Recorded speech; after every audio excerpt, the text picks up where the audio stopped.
Edge at 11 starts now. Pushed, and my brother like flipped his hands to move the push away, and he hit both of us in the same motion. I'm very disappointed, especially as a person that wanted to go into law enforcement.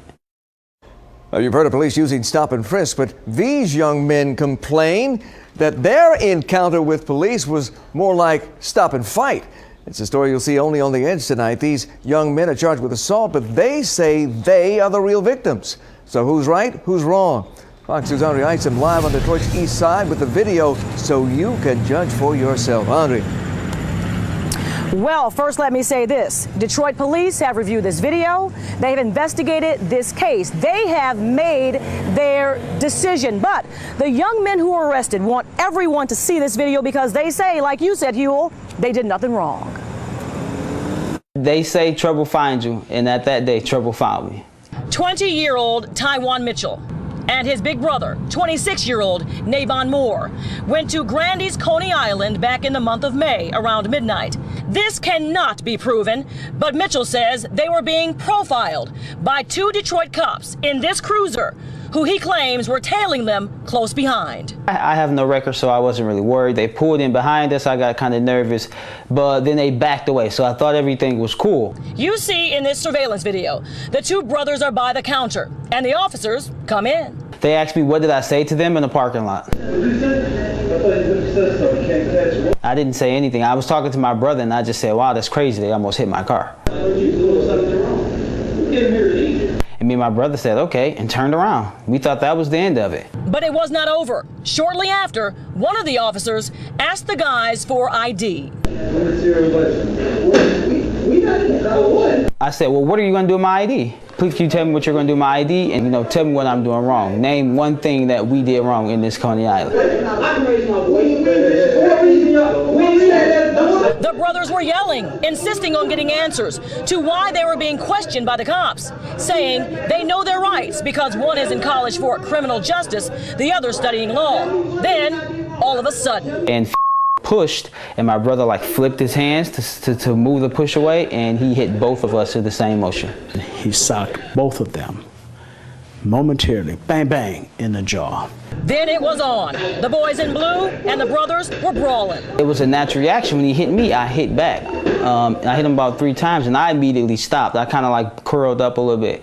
We're not saying they did not fight the officers. What we're saying is there was no probable cause. When they found the two young men who were smart, two young men who were college students, when they challenged them, I think they got angry and they decided to hit them. That is the textbook explanation of police brutality. Well, this is what DPD tells Fox 2 News. When the incident happened, the officers admitted that they used force and a command-level investigation was conducted. The officers alleged that when they were investigating inside the Coney Island, one of the officers extended his hand and asked one of the young men to step back. But that young man slapped the officer's hand. At that point, the police officers responded with force. After reviewing the video and interviewing the suspects, the use of force was deemed appropriate and reasonable by the department. They shouldn't have profiled us, and if anything, they shouldn't have got physical with us, because we didn't expect that. We weren't going to get physical with them. We're not crazy. We're not going to just hit cops. We're not going to just hit anyone. So why would you hit us? Never been in trouble.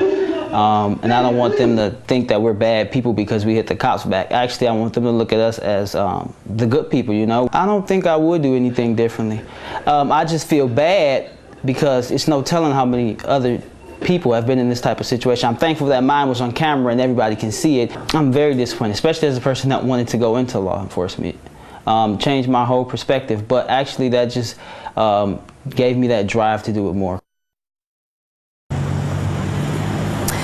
Well, DPD wanted to point out that when you slap away or move away a officer's hand, that is assaulting a police officer, which is a crime. Now, a police source I talked with tonight who works with those two officers in the video say they are both good cops, good street officers. Now, this situation did escalate. I think everyone can agree to that. The two young men say, though, they did not start any of this. They just reacted. And again, they contend they did nothing wrong that night. And you only heard from one of the brothers because the other's back in Texas, back in college. Huel. Andrea, from that video, I don't want to say who's right and who's wrong here. I think a jury or a court may have to make the final decision on that. But I do want to know about the explanation for why the officers confronted the young men at that restaurant in the first place. Why?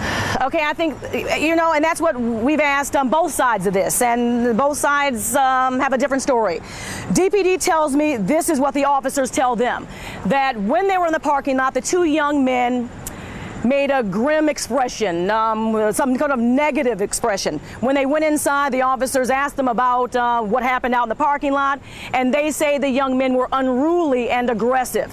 Though the young men say the tape and the audio disproves that. So you have two very different stories, and both of them say they did the right thing. Well, let's hope somehow this will be resolved. I can remember former Police Chief Isaiah McKinnon telling me that he was beaten when he was 16 years old by a Detroit police officer. But instead of getting mad, he went into law enforcement and tried to change the DPD from the inside. So who knows? And that's what Mr. Mitchell wants to do. So we'll see what happens. All right. Andrea, thank you.